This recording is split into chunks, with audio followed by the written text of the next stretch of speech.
আসসালামু আলাইকুম, welcome to my YouTube channel. So আজকে বেসিক্যালি আমি কথা বলবো অকটেন অ্যান্ড পেট্রোল নিয়ে। This is petrol and this is octane. Actually এটা দুটো পারফিউম, বাট এটার কালার অকটেন পেট্রোলের মতোই। অকটেন পেট্রোল আমি বাইকে রাখছি, বোতলে আলাদা করে ভরি নাই, সেজন্য দেখাচ্ছি না। অনেকে দেখাচ্ছে যে বাইকে যদি আমি এরকম বোতলে ভরে রাখি তাহলে দেখা যাচ্ছে পুলিশ এসে বলবে যে মজুত করে রাখছে। So let's discuss about octane and petrol. So octane and petrol জিনিসটা আসলে কী? অকটেন হচ্ছে মূলত গ্যাসোলিন থেকে জিনিসগুলো আসে। আমরা যখন তেলটা উত্তোলন করি, তেলে প্রথমে গ্যাসোলিন হয় আর কি। গ্যাস থেকে আমরা বাই প্রোডাক্ট হিসেবে অকটেন, পেট্রোল, ডিজেল, বিটুমিন এগুলো পেয়ে থাকি। পেট্রোল যেমন গ্যাসোলিন গ্যাস যখন উত্তোলন করা মানে তেল থেকে যখন গ্যাসটা বের করা হয়, গ্যাস থেকে আসে হচ্ছে পেট্রোল, রিফাইন্ড প্রোডাক্ট, রিফাইন করে। ওইটা রিফাইন করে, পেট্রোলটা রিফাইন করে আরও ভালো রিফাইন প্রোডাক্ট হচ্ছে অকটেন। তো এটার আবার গ্রেড আছে, রন। আপনারা অনেকে শুনে থাকবেন রন এত, রন এত, এই 91, 95, 98, 85 এরকম। এগুলো কি আসলে? রন হচ্ছে রিসার্চ অকটেন নাম্বার। এই অকটেনে যে আমরা পেট্রোল অকটেন পেয়ে থাকি, এটার যে গ্রেড থাকে, গ্রেড বেসিসে ওটা ভ্যারি করে। আমাদের দেশে আমরা আনফর্চুনেটলি খুবই একদম উন্নত মানের পেট্রোল অকটেন পেয়ে থাকি, ভেজাল আর কি। সো এইটা আমাদের দেশে যে পেট্রোলটা পেয়ে থাকি ওইটার অকটেন গ্রেড হচ্ছে 80 থেকে 85। এটার মধ্যে যখন গ্রেডটা আসে তখন এটা হচ্ছে পেট্রোলের রন নাম্বার। অ্যান্ড অকটেনের যে গ্রেডটা থাকে সেটা হচ্ছে 90 থেকে 95। এটা হচ্ছে অকটেন অ্যান্ড পেট্রোলের রন নাম্বার। বাইরের দেশে যখন যাবেন, আপনি ইন্ডিয়াতে যদি যান, ইন্ডিয়াতে হচ্ছে পেট্রোল, দেন হচ্ছে পাওয়ার।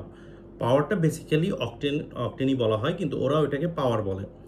আপনি যদি সৌদিতে অথবা দুবাইতে অন্য কোথাও যান, তখন দেখবেন যে ওদের পাম্পে যে 91 মানে পাম্পের যে হোল্ডার মেশিনটা থাকে ওইটাতে লেখা থাকে যে 81, 91, 95, 98। এগুলো হচ্ছে রনের গ্রেড। ওরা ওইটা দেখেই বুঝে যে না, এটার কোনটা আমার বাইকে কোনটা দেওয়া উচিত আর কি।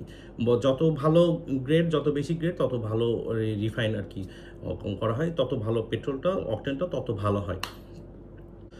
তো এখন প্রশ্ন হচ্ছে যে আপনার বাইকে আপনি কি দিবেন? আপনি পেট্রোল দিবেন নাকি অকটেন দিবেন? কোনটাতে ভালো চলবে? আগে আপনাকে জানতে হবে যে আপনার বাইকটা আসলে কিসে চলে? আপনার কি ইঞ্জিন? আপনার কি পেট্রোল ইঞ্জিন নাকি অকটেন ইঞ্জিন? এখন এটা যেহেতু ইঞ্জিন, ওটা আপনি ডিজেলেও চলতে পারে, আপনি কেরোসিনেও চালাইতে পারবেন। যেকোনো মানে দাহ্য পদার্থ যেকোনো গ্যাসোলিন দিয়ে আপনি ওটা ইউজ করতে পারবেন। তো ওটা চলবে। যেমন আমাদের যেমন পেট্রোল পাম্পে ইয়ে করা হয়, মিক্স করা হয় এই কেরোসিন দিয়ে অকটেনের সাথে, পেট্রোলের সাথে কেরোসিন মিক্স করে ওটা ভেজাল বলে চালায়। তো অনেকে ডিজেলের ভিতরে ভেজাল দেয়। তো এটা আপনি আপনাকে জানতে হবে যে আপনার বাইকটা আসলে কি, ইঞ্জিনটা কী। তো 2 স্ট্রোকের বাইক যেগুলা, যে 2010 সালের বাইক আর কি, মানে 10 সালের আগে যে বাইকগুলা, সেই বাইকগুলা 2 স্ট্রোক ইঞ্জিনের যে বাইকগুলো আছে, 10 সালের ভিতরে যে বাইকগুলো ছিল ওইগুলাতে বেসিক্যালি পেট্রোল ইউজ করা হয়। অ্যান্ড 2010 সালের পরে যে বাইকগুলো আসছে, 4 স্ট্রোকের বাইকগুলো আর কি, এগুলা হচ্ছে অকটেন দিয়ে চলে। এখন বেশিরভাগই বাইকে অকটেন ইউজ করে। সো অকটেন অ্যান্ড পেট্রোল ব্যবহারের সুবিধা অসুবিধা কী? দুইটাই ভালো জিনিস, দুইটাতেই আপনার বাইক চলবে। বাট পেট্রোলে কি হয়, পেট্রোলটা কম বার্ন হয়, অকটেনটা বেশি বার্ন হয়। তো যেহেতু পেট্রোলটা কম বার্ন হচ্ছে আপনার, সেক্ষেত্রে আপনি বাইকে যদি পেট্রোল ইউজ করেন তখন আপনার মাইলেজটা অনেক ভালো পাবেন। দেখা যাচ্ছে 50-60 কিলো পাচ্ছেন সাপোজ। এইবার যদি আপনি ওই বাইকে অকটেন ইউজ করেন, তো ওইটা বার্ন হবে বেশি, আপনার তেল খাবে বেশি। এটাতে যেমন বার্ন হচ্ছে, সো তেলও খাবে বেশি। তো আপনার মাইলেজ তখন দেখা যাচ্ছে যে 40 থেকে 45 এর মধ্যে থাকবে। বাট এইখানে কথা হচ্ছে যে আপনার যখন খুব বেশি মানে বার্ন হবে, হবে, তখন ও কিন্তু কম্প্রেশনটা অতটা করবে না। তখন আপনার ইঞ্জিনের ভিতরে ঘর্ষণ কম হবে, ইঞ্জিন হিট হবে কম, আপনার ইঞ্জিনটা ভালো থাকবে। সো অকটেন ইউজ করা বেটার পেট্রোল থেকে। কারণ পেট্রোলও দিয়েও আপনি চালাতে পারবেন, বাট অকটেন ইউজ করা এটা মানে ইঞ্জিনের জন্য ভালো, লংজিবিলিটির জন্য ভালো। যেমন অনেকে কি করে, গাড়িতে হচ্ছে তেলের গাড়ি কিন্তু গ্যাস করে। গ্যাস করলে কি হয়, আপনার মাইলেজটা বাড়ে, কম টাকা আপনি সাশ্রয়ী হন, বাট এতে ইঞ্জিনের ক্ষতি হয়। দুটাই কিন্তু গাড়ি চলে। বাট এটা ইঞ্জিনের ক্ষতি হয়। তেমনি যে আপনি পেট্রোল ইউজ করেন, অকটেন ইউজ করেন, দুইটাই চলবে, বাট অকটেন ইউজ করা বেটার। অনেকে কোশ্চিন করে যে ভাইয়া এটা কি হচ্ছে, আমি মিক্স করে চালাতে পারবো, আমি কি অকটেন পেট্রোল ইউজ করে চালাতে পারবো? আরে ভাই, আপনার ভেজাল তো অলরেডি পাম্প থেকে আপনাকে ভেজাল করে মিক্স করে তারপরে দিচ্ছে। হ্যাঁ, অফকোর্স আপনি মিক্স করে চালাতে পারবেন। অনেকে, আমার একটা ফ্রেন্ডের বাবা দেখছি, ও হচ্ছে উনি ডিজেল বাইকের মধ্যে 1 লিটার ডিজেল ভরে 4 লিটার পেট্রোল ভরে মিক্স করে তারপর বাইক চালাচ্ছে, চলছে দিব্যি। সো চলবে। তো আমাদের যেহেতু ডিজেল দরকার না, আমাদের অকটেন পেট্রোল নিয়ে আসি। আপনি অকটেন আর পেট্রোল মিক্স করে বাইক চালাতে পারবেন, চলবে। বাট যে কোনো একটা ইউজ করাই বেটার হয়। আপনি শুধু অকটেন ইউজ করেন অথবা ইদার আপনি পেট্রোলে চলে যান। আগে হচ্ছে যেমন বাইকের মধ্যে মোবিল ইউজ হতো, কোন বাইকে বলেন তো? RX 100।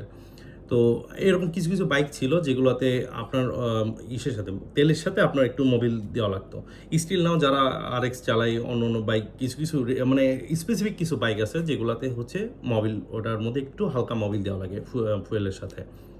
সো আপনি এখানে অকটেন পেট্রোল দুইটাই ইউজ করে মিক্স করে যেভাবে ইচ্ছা মনের মাধ্যমে এসে চালাতে পারবেন। There's no harm in it, so you can do ইট।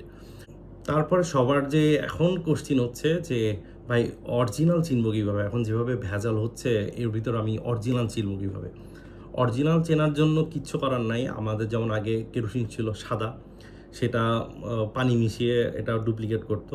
তখন ওটা চেনার জন্য ওটার ভিতরে কী করলো, ব্লু কালার অ্যাড করলো। তো অকটেনের ভিতরে যেমন সিঁদুরের অ্যাড করে, তো অকটেনটা লাল হয়, এই জন্য লাল কালার পিঙ্ক হয় আর কি, মানে লালচে পিঙ্কিশ টাইপের আর কি। তো এটার ভিতরে বেসিক্যালি ওরা কালার ইউজ করে। এটা কিন্তু ওই বাই প্রোডাক্ট হিসেবে যখন এটা রিফাইন হয় তখন কিন্তু ওইরকম কালারটা আসে না, এটা পরে কালার অ্যাড করা হয়। তো বিভিন্ন জায়গায় কালার একটু মানে ওরা যখন দেয় তখন কিন্তু ভালো পিঙ্ক কালারই থাকে, বাট যখন মিক্স করা হয় আপনার ওর সাথে একটু কেরোসিন মিক্স করলো কি পানি মিক্স করলো, তখন একটু কালারটা ফেড হয়ে যায়। যেমন হালকা হালকা পিঙ্ক, আর একটু কোনোটা ভালোগুলোর দেখা যাচ্ছে একটু গাঢ় পিঙ্ক আর কি। বাট এগুলো বাদ দিলাম, এগুলো ওদের ভেজালের হিসাব। বাট আপনি এটা ভালো মানে অরিজিনাল কি ডুপ্লিকেট এটা বুঝবেন কীভাবে? আপনি সিম্পলি জাস্ট হচ্ছে অকটেনটা নিবেন অথবা পেট্রোলটা নিবেন। সাপোজ ধরেন অকটেনটা আপনি যখন তেলের ট্যাঙ্কের মধ্যে দিয়ে অথবা ওই ফুয়েল যখন ঢালবে তখন একটু হাতে নিবেন, আঙুলের মাথায় নিয়ে এরকম একটু ঝাড়া দিবেন একবার। ঝাড়া দিলে দেখবেন যে ওটা উড়ে গেছে। যদি উড়ে যায় আলহামদুলিল্লাহ, ইটস এ গুড প্রোডাক্ট। এটা মানে খুব ভালো, কোয়ালিটি খুব ভালো। বাট যদি দেখেন যে আপনার ২-৩ বার এরকম ঝাড়া দিয়ে দিয়েও আপনার হচ্ছে তেলটা হাতে থেকে যাচ্ছে, ও ঠান্ডা ঠান্ডা আসছে কিন্তু হাতে থেকে যাচ্ছে, তখন বুঝবে যে ডাল মে কুছ কালা হ্যায়। So it's up to you, আপনি কীভাবে এটা ইউজ করবেন। অ্যান্ড ভালো ফুয়েল সবসময় রিকমেন্ডেড, ভালো ফুয়েলগুলো নেওয়া better, because it's at the end of the day it's your bike. একটা ছেলের একটা বাইক একটা ইমোশন। সো আপনার হচ্ছে আপনার বাইকে আপনাকে বুঝতে হবে যে আপনার বাইকে আপনি কী ঢালবেন, কোন পাম্প থেকে ঢালবেন, মানে সেটা কি ভালো আনছে কি খারাপ আনছে, ভেজাল আনছে, আপনাকে একটু চেক করে দেখতে হবে। ব্লাইন্ডলি ট্রাস্ট করা যাবে না কাউকে। বাট এখনকার যে ক্রাইসিস, এখন তেলই পাওয়া যাচ্ছে না, তো সেই জায়গায় যে কোনো জায়গা থেকে মানুষ তেল পাইলেই হামড়িয়ে কামড়িয়ে তেল দিচ্ছে। তেলের দামও বেড়ে গেছে এখন, মানে তেল দরকার। তো সেই ক্ষেত্রে কী করবেন? আপনি এক জায়গা থেকে তেল নিছেন, তেল নিয়ে আপনার এখন দেখা যাচ্ছে বাসায় আসতে পারছেন না, অথবা অনেক সময় তেল পাম্পে থেকে তেল নেওয়ার পরেও বন্ধ হয়ে যাচ্ছে। তো সেই ক্ষেত্রে কী করবেন? সলিউশন, এই যে এরকম অকটেন বুস্টার পাওয়া যায় বিভিন্ন রকম, ফ্ল্যামিঙ্গোর পাওয়া যায়, আপনি এনএক্সের পাবেন। এটা হচ্ছে গ্ল্যাডিয়েটরের একটা অকটেন বুস্টার। আমার একটা অকটেন বুস্টার একটা ভিডিও আছে, ওইটাও দেখলেও দেখতে পারেন, আমার পেজে আপলোড দেওয়া আছে। তো এরকম অকটেন বুস্টার আপনি ইউজ করলে একটু টেনশন ফ্রি থাকবেন না যে আমি একটু তেলটা খারাপ ঢালছি, তারপরেও বাইক চলবে, বা it will be good. So এইগুলা ইউজ করতে পারেন। তো বাইক অকটেন পেট্রোল নিয়ে ডিটেলস ডিসকাস করলাম। এরপরে যদি আপনার কোনো কিছু জানার থাকে, so feel free to ask me anything, I will describe you. See you on the next time.